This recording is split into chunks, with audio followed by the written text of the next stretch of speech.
दोस्तों, क्या आपने कभी गुटखा बनते देखा है? और क्या सच में गुटखा में कांच का मिश्रण भी मिलाया जाता है? और किस जगह बनती है आपको पता है? तो दोस्तों, इसको बनाने के लिए सबसे पहले इस्तेमाल किया जाता है सुपारी का। और सुपारी हमें मिलती है इस पौधे से, जो कि आप अभी देख रहे हैं। जी हाँ, यहाँ पर सुपारी की खेती की जाती है। इन छोटे छोटे पेड़ों पर सुपारी के फल लगते हैं और जब तक ये फल पक नहीं जाते तब तक इन्हें अच्छे से पाला पोसा जाता है।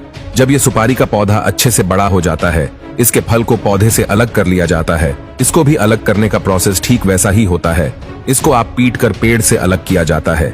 उसके बाद उसे कड़ी धूप में सूखने के लिए रख दिया जाता है। ऐसा करने की वजह ये होती है कि सुपारी के फल के अंदर जो नमी होती है वो निकल जाए और अच्छे से फल सूख जाए। जब यह सुपारी का फल सूख जाता है तब जाकर उसको महिलाओं के हवाले कर दिया जाता है, जो इस पल में से सुपारी का दाना निकालती है। आप देख सकते हैं कि कैसे महिलाएं अपने हाथों पर पट्टियां बांधकर इस फल में से उस दाने को निकाल रही है। वैसे तो ये काम बहुत ही तकनीक भरा है, जो कि जोखिम भरा भी है। तेज धार वाले हथियार की तरफ बिना देखे यह कैसे सुपारी को काटे जा रही है। अब इस सुपारी के दाने को बहुत ही गंदे और बेकार लाल रंग के केमिकल में उबाला जाएगा। ऐसा इसलिए किया जाता है क्योंकि कोई जब भी तम्बाकू खाए तो उसका मुंह तम्बाकू के रंग से लाल हो जाए। आपको बता दें कि इसको उबालने के लिए किसी और लकड़ी की नहीं बल्कि सुपारी की उस छाल का ही इस्तेमाल किया जाएगा जिससे ये निकला था। जब यह अच्छी तरह से केमिकल के साथ घुल मिल जाता है तब उसको सुखाने के लिए रख दिया जाता है। इसके बाद जब ये सूख जाता है तो उसके छोटे छोटे टुकड़े किए जाते हैं। अब ये सुपारी तो तैयार हो गई है, मगर अब बारी है उसमें मिलाए जाने वाले तंबाकू की। तंबाकू को शुरू में बाहरी फ्रेम में उगाया जाता है, जिसे सीडबेड कहा जाता है।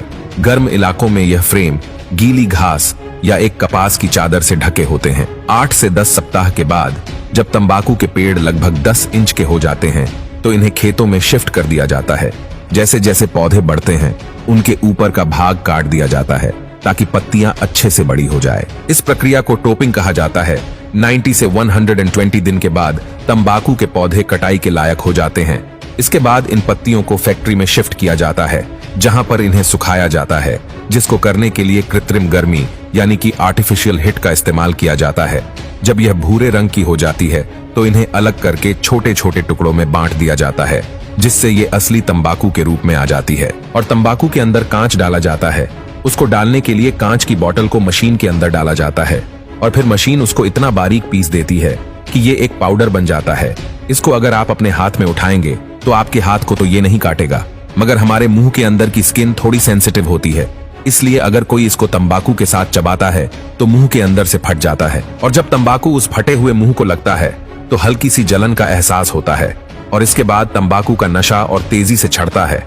इसके बाद सुपारी के मिश्रण और तंबाकू के पदार्थ को कथा पान मसाला के साथ एक कांच का पाउडर मिलाकर मशीन के अंदर डाल दिया जाता है। फिर इन्हें पैकेजिंग के लिए भेज दिया जाता है और छोटे छोटे पैकेट्स में रैप किया जाता है।